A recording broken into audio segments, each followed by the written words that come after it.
Hello, my name is Mark Porteous, author of The Human Experience, a guidebook for the journey of life. I also facilitate a personal empowerment course, Maximizing the Human Experience. It's a great pleasure for me to have this opportunity to share a story with you about a topic that I work with quite frequently, divine timing. A lot of times people hear this term and they think of pure luck or a random act of God. When we realize that nothing in life is random and that we create our own luck, we can see synchronicities as a product of our own co-creation. Divine timing is the result of preparation, patience, acceptance, and faith. The rest is beyond our control. I was 31 years old when I married my wife, Renee. She was 22. Although I had known since I was a young man that I would want to have children of my own one day, we were in no hurry to start right away. After a couple of years of taking precaution to keep it just the two of us, we decided that if we were to stop taking precautions and have a baby, we were finally prepared to share our life with a little baby. After another year or so of still not getting pregnant, we were becoming very eager to start our family and decided to take advantage of the great insurance my company offered and see a specialist. Although I think we were both a little bit afraid to be the one with the problem, we faced up to our fears and went to the doctors, and the doctors decided after many tests that either of us could feasibly have a child, but that our chances were far greater with their help. So we decided to attempt in vitro fertilization, or IVF. And on the very first attempt, after months of shooting herself with needles, Renee became pregnant, and we were very, very excited. And that's when Renee told me that I had to practice even more patience by not telling my friends or family until the end of the first trimester. Just before that time came, we both broke down and told our moms about it, and we were very excited to share that experience with them. Unfortunately, just a few days later, I got a call from Renee, crying frantically, and I knew what she was going to tell me. But I tried to comfort her as I raced to go pick her up. We got to the doctor's office, and he confirmed what she already knew. We went home and cried together and held each other for a while, and decided that eventually we were going to try again.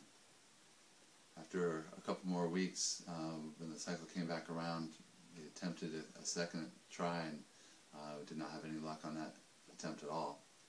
So we decided that on the third try we were going to try 2 eggs.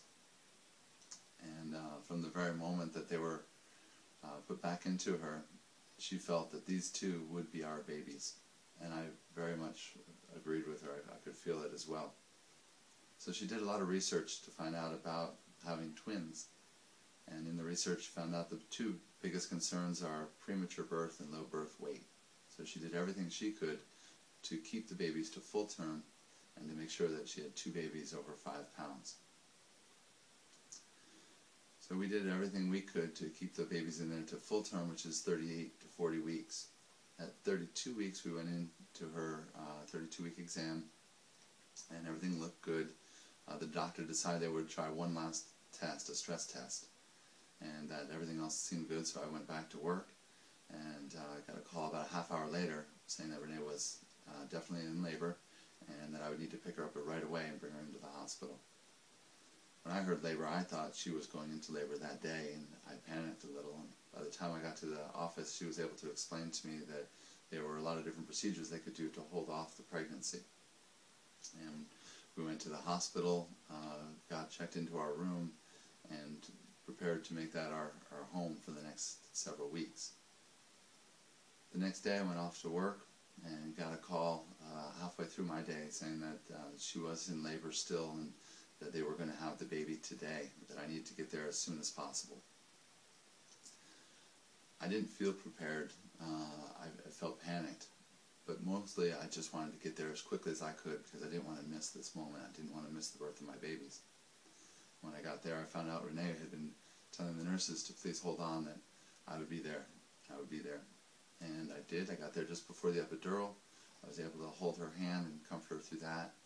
And before I knew it, she was delivering 2 beautiful babies, Eden and Zen.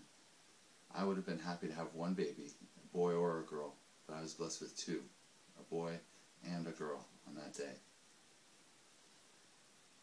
And they didn't happen when I wanted it to.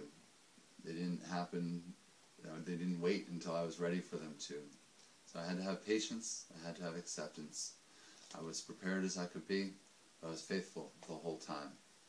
So I hope that each of you will remember next time you face a challenge, when things aren't happening at the pace you think they should, that anything can be overcome, any challenge can be overcome with preparation, patience, acceptance, and faith. So remember these 2 beautiful babies, Eden and Zen, the next time that you're faced with a challenge. I know that you too can overcome any challenge and turn it into an opportunity by practicing preparation, patience, acceptance, and faith. Thank you. Namaste.